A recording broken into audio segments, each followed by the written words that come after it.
275 kilos de cocaïne, ce qui représente littéralement plus de 11 millions d'euros. Et là... Waouh. Ok, maintenant que tu le dis... Maintenant que tu le dis...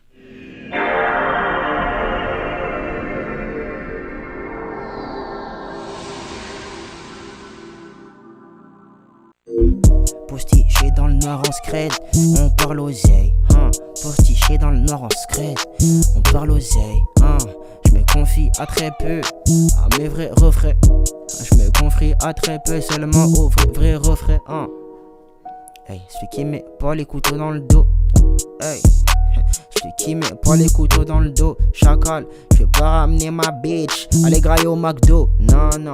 Wagwan YouTube, ça dit quoi l'équipe? J'espère que vous allez bien. Moi ça va, alhamdulillah, vous connaissez votre boug. Aujourd'hui la famille, on regarde une vidéo d'Aflex, le gang de Kobalade. 2 points, damn. Évasion de Mohamed Amra. Un mot qu'on peut pas dire, entre parenthèses documentaire, ok.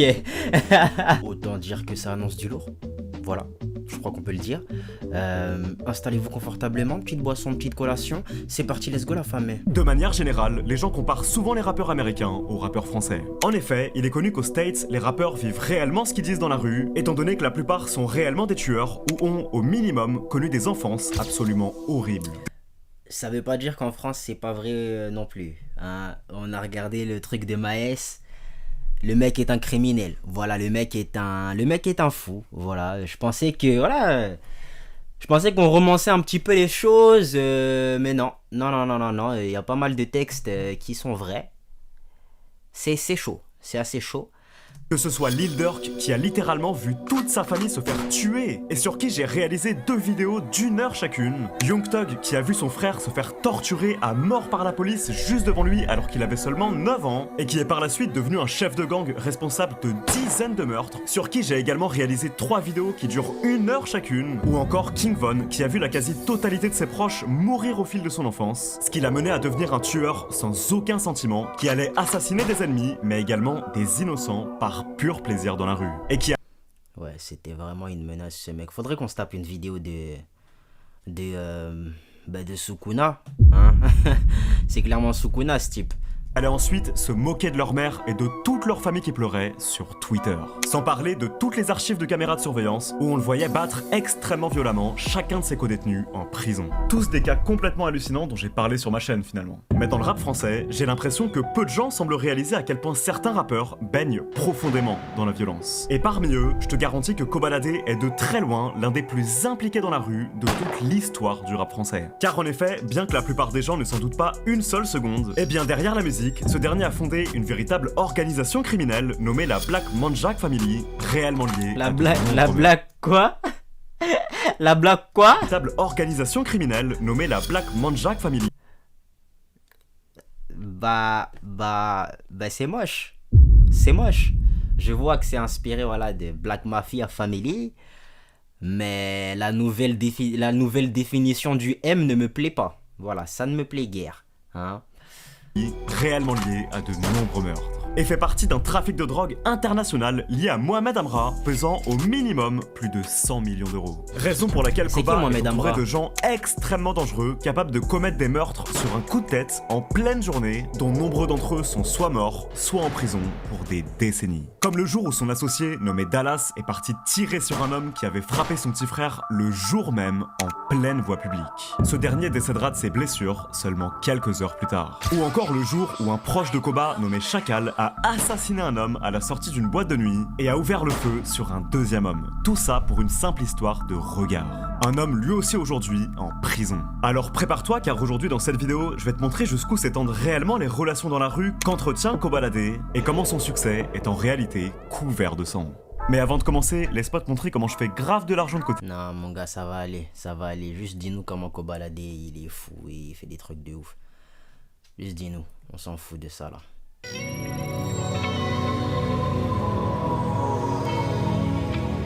Alors pour commencer, l'histoire de la BMF commence dans la ville d'Évreux, à 1 heure de Paris. Là-bas existe un immense quartier très pauvre nommé la Madeleine, qui est littéralement une cité contenant plus de 10 000 habitants, ce qui est juste énorme. D'ailleurs pour l'anecdote, c'est là-bas qu'Ousmane Dembélé a grandi. Et parmi toutes les communautés qui vivent dans cette cité, on trouve énormément de Mandjak, qui est un groupe originaire d'Afrique qui est extrêmement soudé. En fait concrètement, c'est des gens qui viennent presque tous des mêmes villages. Et il y a plus de 20 ans, dans la cité il y avait 2 frères faisant partie de ce groupe, l'un surnommé Chacal et l'autre Kaz. Mais malheureusement, le 8 septembre 2004, alors que Kaz roulait à fond sur une moto volée à travers toute la cité, tout à coup, un enfant de 4 ans va échapper à la surveillance de sa sœur et va traverser la route. Ce qui va faire que Kaz, qui roulait extrêmement vite, va directement le percuter. Et le choc sera tellement violent que l'enfant décédera. Une mort absolument dramatique. Et juste après, Kaz va alors prendre la fuite en abandonnant la moto et finira plus tard par se faire arrêter par la police alors qu'il se cachait dans une cave de la cité. Et même s'il finira par ressortir libre, étant donné que c'était un homicide involontaire, eh bien après cet événement, Kaz en ressortira tout de même extrêmement traumatisé. À tel point qu'il va déménager plusieurs fois avec toute sa famille. Mais malgré tout, il gardera constamment contact avec des gens d'Évreux. Et en parallèle, la bande des Mandjak, quant à elle, va de plus en plus s'impliquer dans la violence, au point de faire de nombreux allers-retours en prison. Puis en 2010, ils feront la rencontre d'un adolescent très jeune qui venait à peine d'arriver à la cité de la Madeleine. Il s'agissait de Mohamed Amra. Et à cette époque, il était tellement pauvre qu'il dormait chaque nuit dans des voitures juste à côté des points de deal de la cité. En fait, pour le comprendre, faut savoir que Mohamed Amra était vraiment un jeune extrêmement turbulent à ce moment-là, au point où il a commencé à commettre des délits vraiment très jeunes, c'est-à-dire à 11 ans, et à 13 ans, il commettait déjà des vols aggravés. En fait, en vérité, toute sa vie, il a grandi dans un environnement qui était complètement troublé, et les seuls exemples qu'il avait au quotidien, au final, c'était juste des grands qui vivaient dans l'illégal. Donc en vérité, pour lui, tout ça, c'était on ne peut plus normal, il y a aucun hasard dans le chemin de vie qu'il a pris. Et à partir de là, le courant passera alors très bien entre eux, et il va se mettre à beaucoup traîner avec tous les Mandjak de la cité. Car en effet, ils partageaient une passion en commun, la motocross. Ce qui va alors beaucoup les rapprocher, au point où ils iront faire presque tous les jours de la moto ensemble. Mais au fil du temps, ils vont vraiment réaliser une chose. Chacun d'entre eux rêvait de quitter la pauvreté. Et de là, grossièrement, ils vont alors se mettre à... Ouais, mais les gars, ce que vous allez vous apprêter à faire là, c'est pas la solution. Je pense qu'ils le savent déjà. Je pense que c'est quelque chose qu'ils savaient à l'époque. Mais pour moi, en fait, c'est choisir la facilité. Et choisir... En plus, cette facilité-là, elle n'est pas vraiment aussi facile que tu le crois. Tu vois, ça vient avec d'autres risques qu'il faut assumer par la suite. Je pense qu'il n'y a pas de secret voilà, quand je dis que j'adhère pas du tout. C'est dommage. commettre des braquages, des cambriolages ou encore d'autres crimes très violents qui les mèneront plusieurs fois en prison. Mais ce sera surtout à partir du moment où ils vont s'impliquer dans le trafic de drogue que leur vie va véritablement changer. Car en effet, la ville d'Évreux est parfaitement placée entre le port du Havre et toute la région parisienne, ce qui en fait alors un endroit très stratégique pour le trafic de drogue. Et au fil du temps, ils vont y prendre goût et faire des sommes d'argent absolument colossales. Au point où en 2019, Chacal sera arrêté par la police après qu'il ait tenté de récupérer 275 kilos de cocaïne, ce qui représente littéralement plus de 11 millions d'euros. Et là... Waouh. Ok, maintenant que tu le dis... maintenant que tu le dis... J'avoue que ça... Ok, non, comment... Non. Me faites pas dire ce que j'ai pas dit, la famille. Ok? C'est tentant. Voilà, je peux comprendre. Je dis pas que j'encourage et que j'adhère ou quoi. Mais je peux comprendre. Ok? Voilà, c'est... Le faites pas, hein. Mais n'empêche, 11 millions de boulards, là. Je te demande pas que...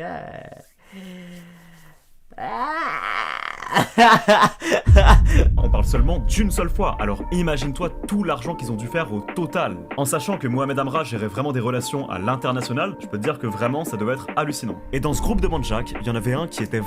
En fait, moi quand je vois des gens comme ça, je suis en train de me dire que ces gens avaient la capacité de gérer un business.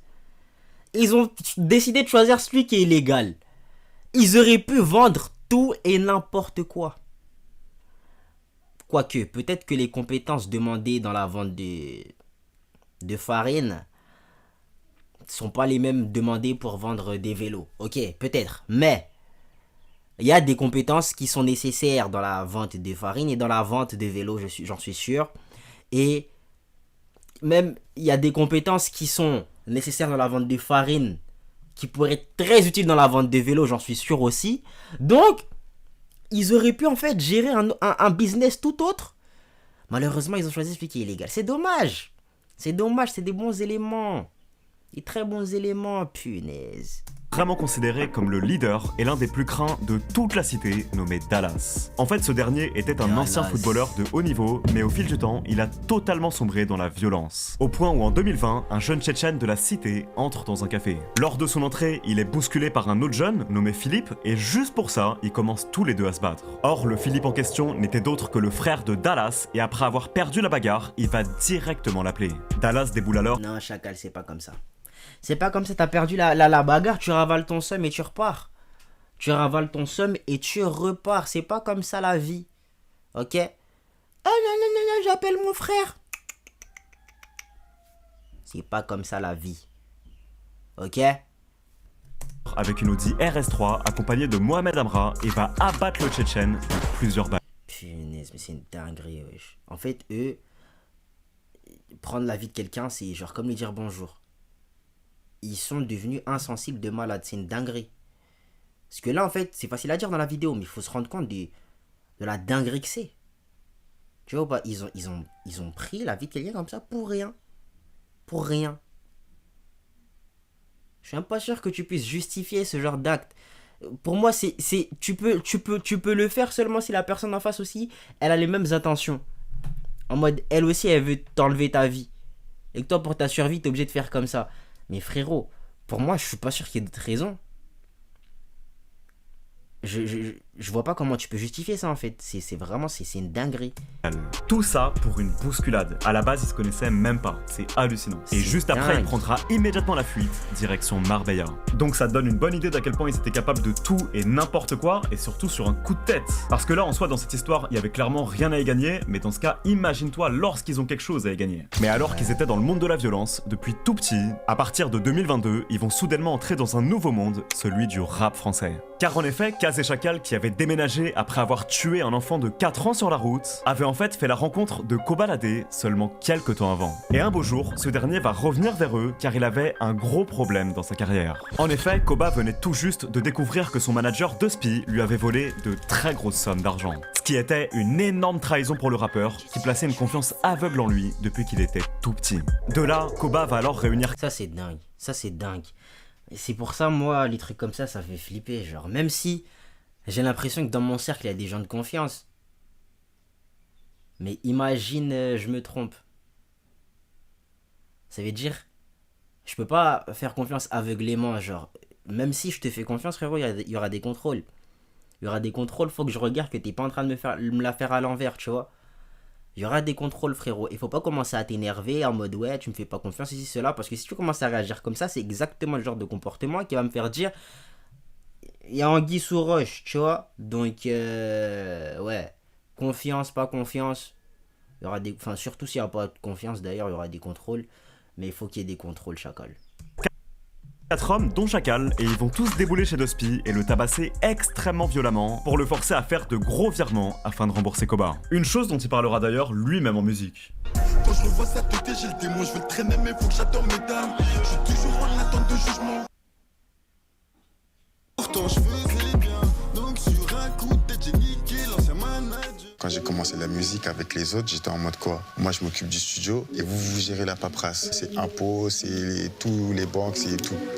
Et pour moi, je pensais qu'ils géraient. Mais en fait, nada.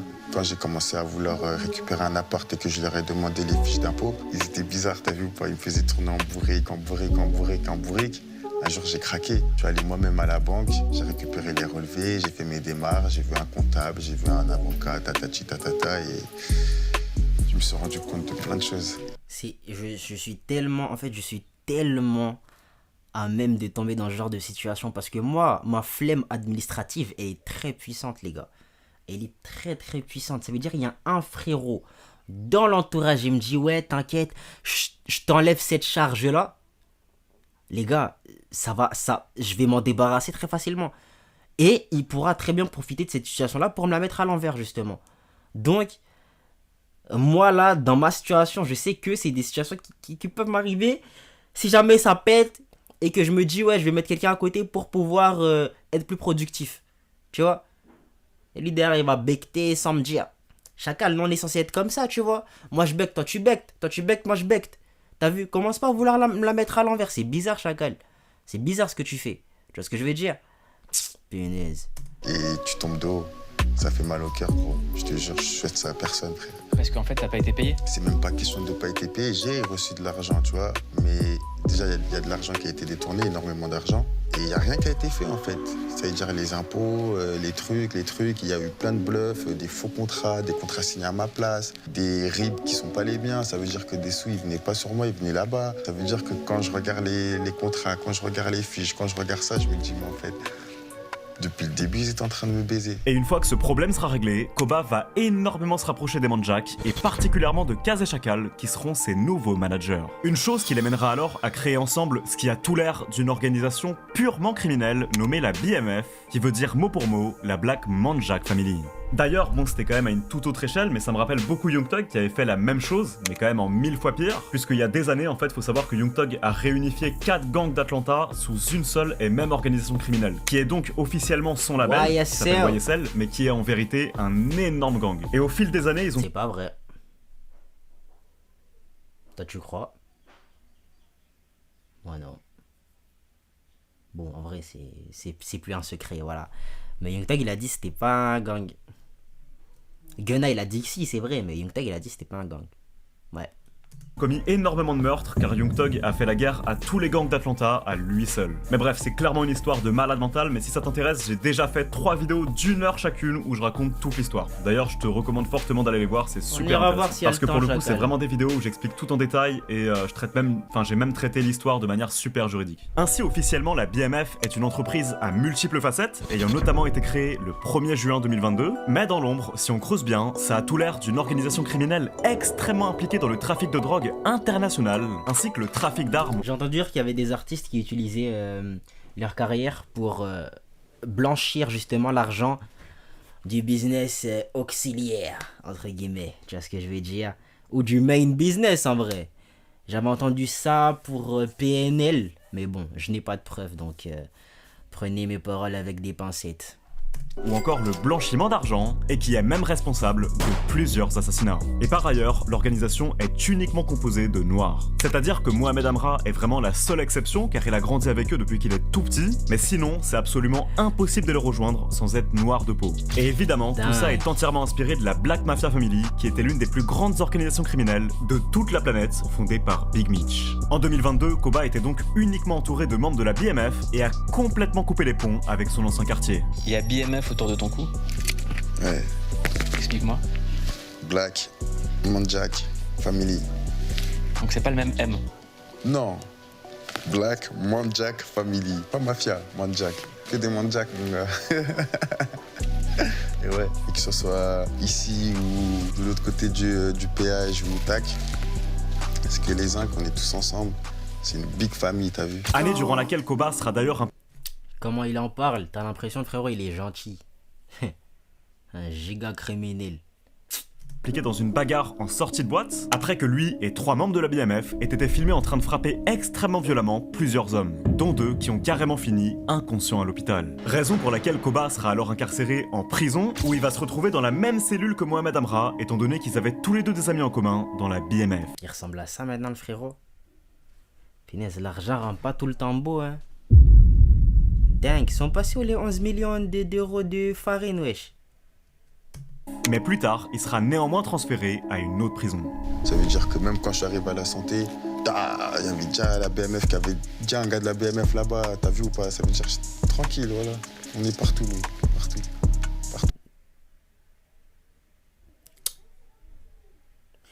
C'est peut-être une bonne chose dans le contexte. Mais le fait de te dire qu'il y a quelqu'un dans ton entreprise qui est en prison, bizarre. Enfin, peut-être qu'il n'est pas officiellement dans l'entreprise, mais il est dans le groupe, tu vois. Mais s'il est dans l'entreprise, c'est bizarre. Tu vois. Bon, on me dit oui, tel employé, tel associé, il est en prison. Il a fait quoi? Est-ce qu'il a joué avec le nom de notre entreprise, tu vois? Est-ce qu'il a joué avec des Yankees? Ça fait peur, ça fait littéralement peur. Enfin, c'est chelou comme situation. C'est carré, c'est d'art. Première image que t'as montrée sur les réseaux en sortant, c'est toi en train de t'acheter ce bijou, Ouais, les bagues. les bagues. Ouais. Quel message tu voulais envoyer? On n'est pas mort. Et durant tout ce temps, Mohamed Amra va continuer de gérer son trafic de drogue depuis la prison. Et d'ailleurs, il enverra même des membres de la BMF commettre plusieurs meurtres. Plusieurs d'entre eux seront d'ailleurs filmés par des caméras de surveillance. Et lors de sa sortie de prison, on pourra voir que Koba sortira des clips où il était entouré pour la première fois de plein de personnes portant des t-shirts BMF. Et de là, c'est simple, il ne sortira plus qu'avec des membres de la BMF. Et en 2024, Koba va sortir 2 nouveaux clips qui seront tournés dans des cités entièrement contrôlées par la BMF. Une année où Koba connaîtra alors beaucoup de réussites. Mais en revanche, pour Mohamed Amra, ce sera tout le contraire. Car alors que ce dernier était déjà incarcéré en prison pour meurtre, il va à nouveau être jugé pour des cambriolages. Et sachant qu'il allait probablement prendre dans les 30 ans de prison, c'est exactement à ce moment qu'il va commencer à organiser son évasion. Les gars, l'argent facile, ça n'existe pas, malheureux. Ça n'existe pas. Comment il s'est évadé d'ailleurs, le frérot, là? Car en effet, pour lui, qui était sorti de la pauvreté et qui pesait des millions et des millions d'euros, c'était inimaginable de finir sa vie en prison. Pour ce faire, il va alors contacter son associé depuis le début, Dallas, qui était donc considéré comme le leader de la BMF et qui avait notamment été arrêté en 2022 en Espagne pour avoir fui la France après avoir assassiné le Tchétchène qui avait battu son frère à la bagarre. Et faut savoir que pour la BMF, Mohamed Amra, il était extrêmement important, car c'était lui qui Comment il l'a contacté? S'il a utilisé... Ah, je crois que... En prison en France, ils arrivent facilement à ramener des tels. Bon. Du coup, c'est peut-être pas choquant qu'il ait réussi à l'avoir alors.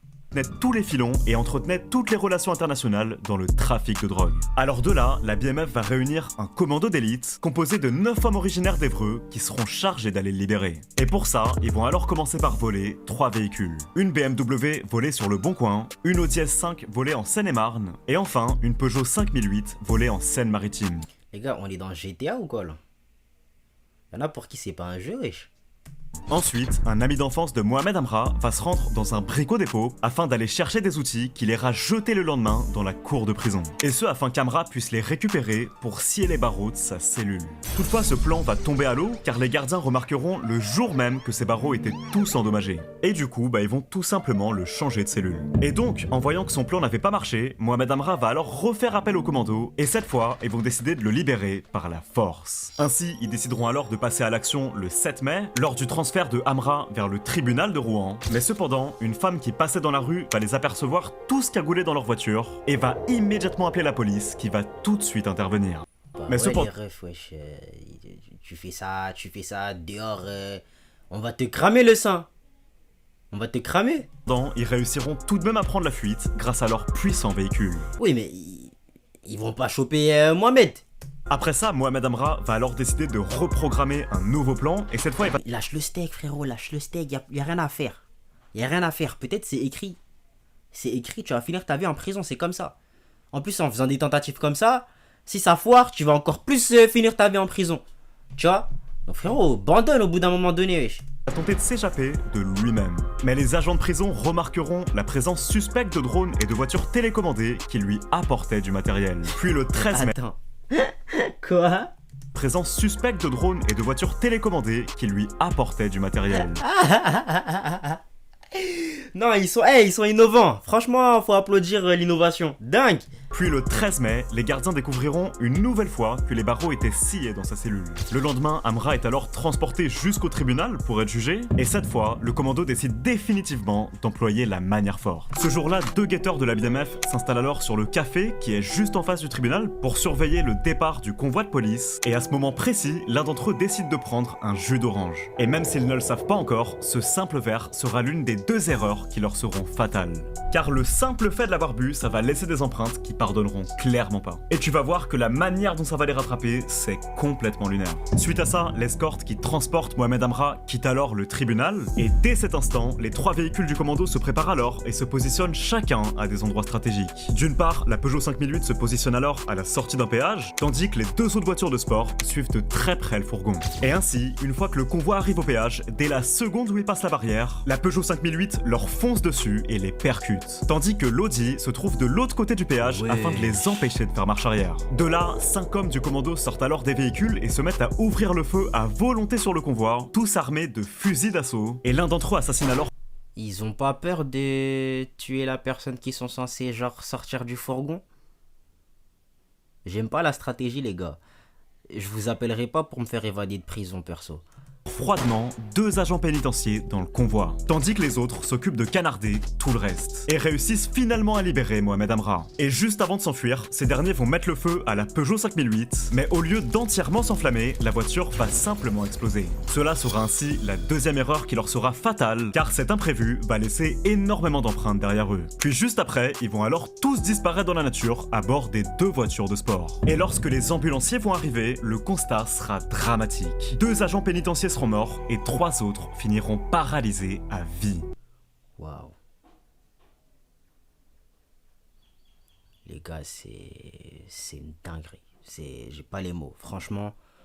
Et c'est avec ces gens-là que Kobalade traînait. Eh ben, ils ont bien fait de l'envoyer en prison, les gars. C'est une folie. C'est waouh.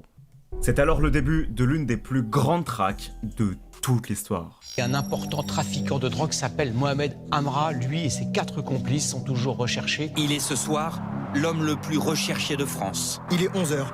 Lorsque le convoi pénitentiaire passe la barrière de péage, cette voiture noire arrive en sens inverse et percute le fourgon. L'assaut vient d'être lancé. Sur ces images de vidéosurveillance, plusieurs hommes viennent de sortir d'un véhicule derrière le convoi.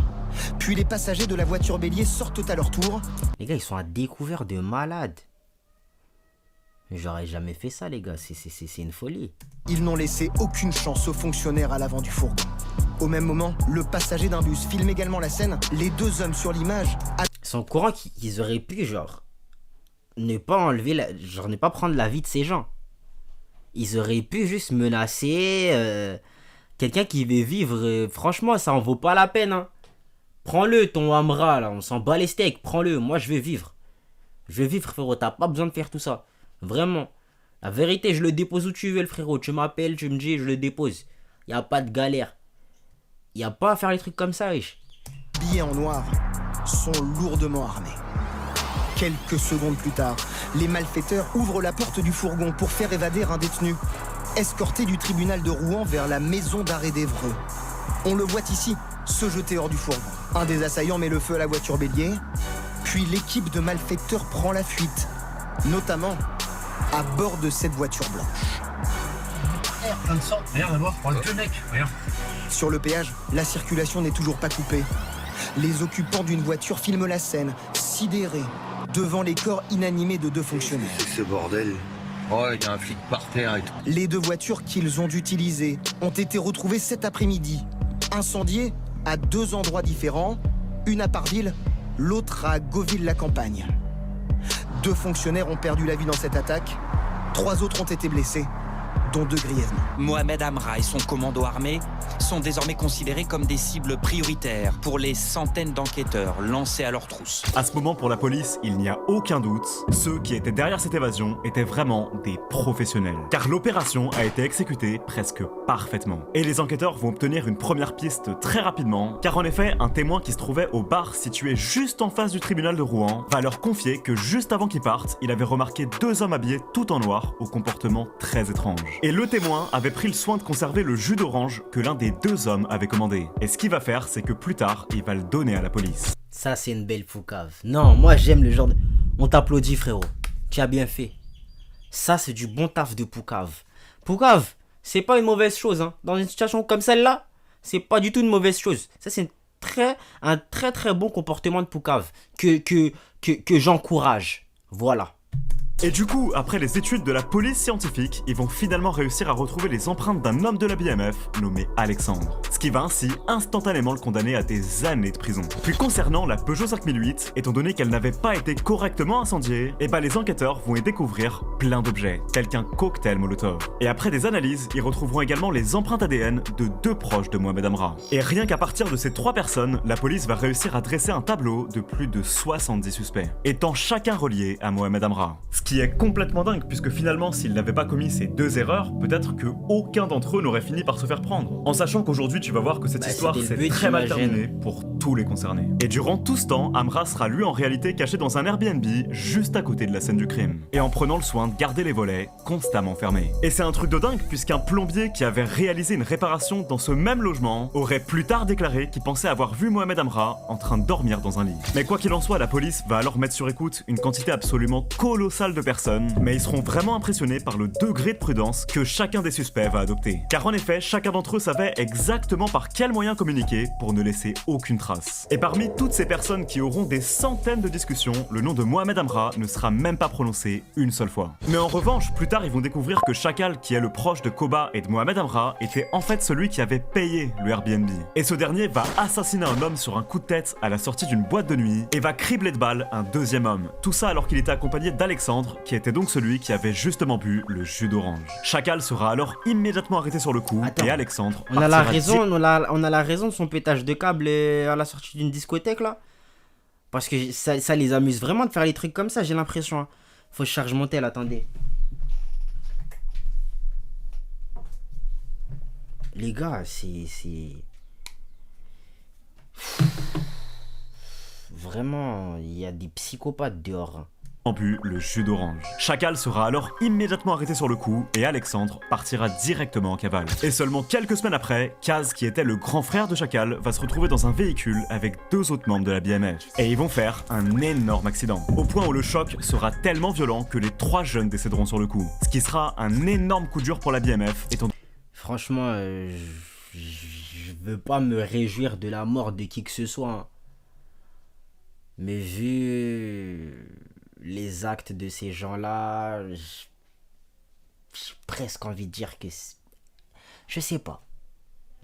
J'ai envie de dire que c'est mérité, mais au fond, j'en sais rien. C'est... je le pense personnellement, voilà.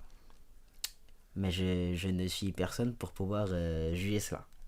Donné que Kaz était un pilier pour l'organisation. Et Alexandre, qui s'était enfui au Sénégal après la fusillade, va décider de revenir en France spécialement pour son enterrement. Mais malheureusement pour lui, la police va immédiatement l'arrêter à l'aéroport. Ce qui sera encore un autre coup dur pour la BMF, qui d'une certaine manière perdra encore un nouveau membre. Et durant tout ce temps, malgré les coups durs, la BMF devront tout de même continuer de s'occuper de tout leur trafic de drogue. Et pour ça, les leaders vont alors créer un groupe sur l'application Signal, où Mohamed Amra sera directement présent. Dans leur discussion, la police apprendra alors qu'il comptait s'implanter en Allemagne, que Kaz gérait aussi le trafic d'une zone bien précise et que la BMF voulait désormais récupérer toute la ville entière. Pour cela, Amra va alors contacter un chef de la DZ Mafia et en fait, il va lui proposer un pourcentage en échange de son aide pour éliminer tous les autres concurrents. Il lui aurait même dit mot pour mot, on va laisser une traînée de cadavres. Et ce dernier aurait répondu à Amra. Dingue, ok. Tout à l'heure, je vous ai dit qu'ils avaient... Ils avaient les capacités de gérer l'entreprise. Je retire ce que j'ai dit. C'est pas comme ça qu'on s'occupe de la concurrence, les gars. C'est pas comme ça qu'on élimine la concurrence, ok? Il faut apporter une meilleure offre sur le marché que les autres. Voilà, c'est comme ça qu'on se débarrasse de la concurrence. Voilà. Je sais que ce serait extrêmement plaisant d'avoir le monopole. Voilà, tout le monde le veut, ce monopole. Mais... Vos méthodes sont un petit peu extrêmes. Un petit peu beaucoup, ouais.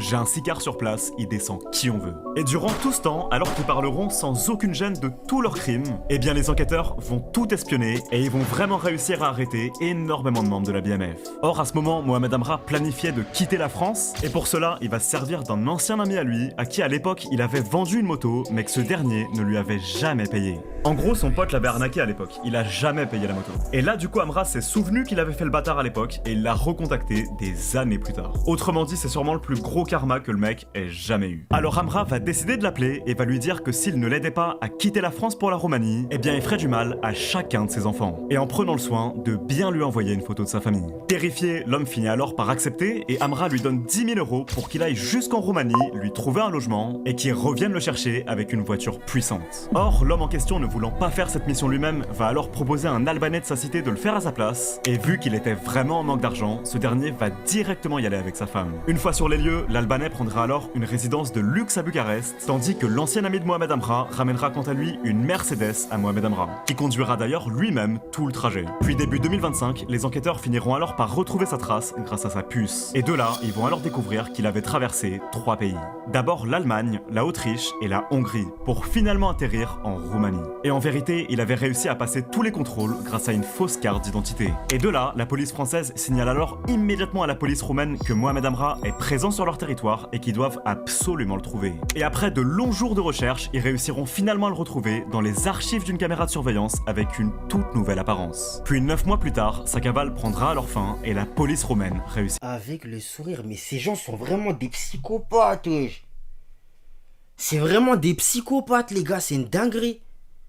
À l'arrêter. Et de là, Amra sera filmé en train de se faire arrêter, le sourire aux lèvres, sans montrer aucun remords. Il était depuis 9 mois l'homme le plus recherché de France. Mohamed Amra a été arrêté en Roumanie. Cheveux teints en roux, immobilisé par 2 policiers roumains, l'homme le plus recherché de France, quelques secondes après son arrestation. Je vous jure qu'il n'a pas l'air dangereux. Je vous promets que quand je le regarde comme ça, il est pas dangereux. Je l'aurais croisé dehors dans la rue, j'aurais pas fait demi-tour. Punaise, faut se méfier de tout le monde en fait. À son arrivée à l'aéroport, le sourire aux lèvres. Escorté par les forces de l'ordre roumaines, par la porte d'entrée principale. Scène improbable, un journaliste l'interpelle sur son attitude. Sa réponse, une nouvelle provocation. Il est désormais l'un des hommes les plus surveillés du territoire. La veille de son évasion, ce barreau scié dans sa cellule. Des enregistrements aussi où il commandite des assassinats depuis la prison. Et durant sa détention en Roumanie, Mohamed Amra va tenter de corrompre les policiers en leur proposant l'équivalent de 2 millions d'euros en crypto en échange de leur aide, car en effet, il voulait encore s'évader à nouveau. Et par ailleurs, ce dernier comptait bientôt rejoindre la Colombie et il s'apprêtait à faire de la chirurgie esthétique afin de définitivement devenir méconnaissable. Et à partir de là, plus d'une trentaine de membres de la BMF se feront arrêter. Et d'ailleurs, même Kobalade sera placé en garde à vue. Ouais, mais pour ça même on l'a pas mis en garde à vue pour ça. Ainsi aujourd'hui, Mohamed Amra a été extradé en France et il est désormais incarcéré dans une prison à très haute sécurité, réunissant les 100 narcotrafiquants les plus dangereux de France. Une prison où on peut notamment trouver l'un des chefs de la DZ Mafia les plus influents, ou encore Mareko qui a été responsable de nombreux meurtres. Et c'est ainsi alors la fin de cette histoire qui aura été complètement folle. Eh ben, je te le fais pas dire, mais en fait, on n'a pas vraiment beaucoup parlé de Kobalade, on a plus parlé de son entourage. C'était très intéressant, mais bon, voilà, un peu putaclic, tu vois, tu voulais juste nous attirer sur ta vidéo pour nous parler de B. Bon, pour le coup, non, ça avait du sens. Ça avait du sens. Je voulais faire le rageux, mais non, ça avait du sens. Voilà la famille, vous me direz ce que vous en avez pensé dans les commentaires, mais on se dit à la prochaine. Pour la prochaine, vous savez quoi faire pour donner la force. Ciao les nazes. Hey, les 5 étoiles, hey, pour ma baby. Donc, je fais ce qu'il faut pour finir chérie. Hey, pour mettre bien la famille aussi ma chérie, hein, pour mettre bien toute la famille et aussi ma chérie. Faut qu'elle roule en RR, hein. Faut qu'elle roule aussi en Aventador, hein. Faut qu'elle dise aussi qu'elle m'adore, mais pas pour l'oseille, non. Pas pour l'oseille, il me faut pas une michto. C'est pas pour ça que je me lève tôt. Non, non, il me faut pas une michto, c'est pas pour ça que je me lève tôt. Yo, je mettrais bien mes potos aussi, je mettrais bien mes potos.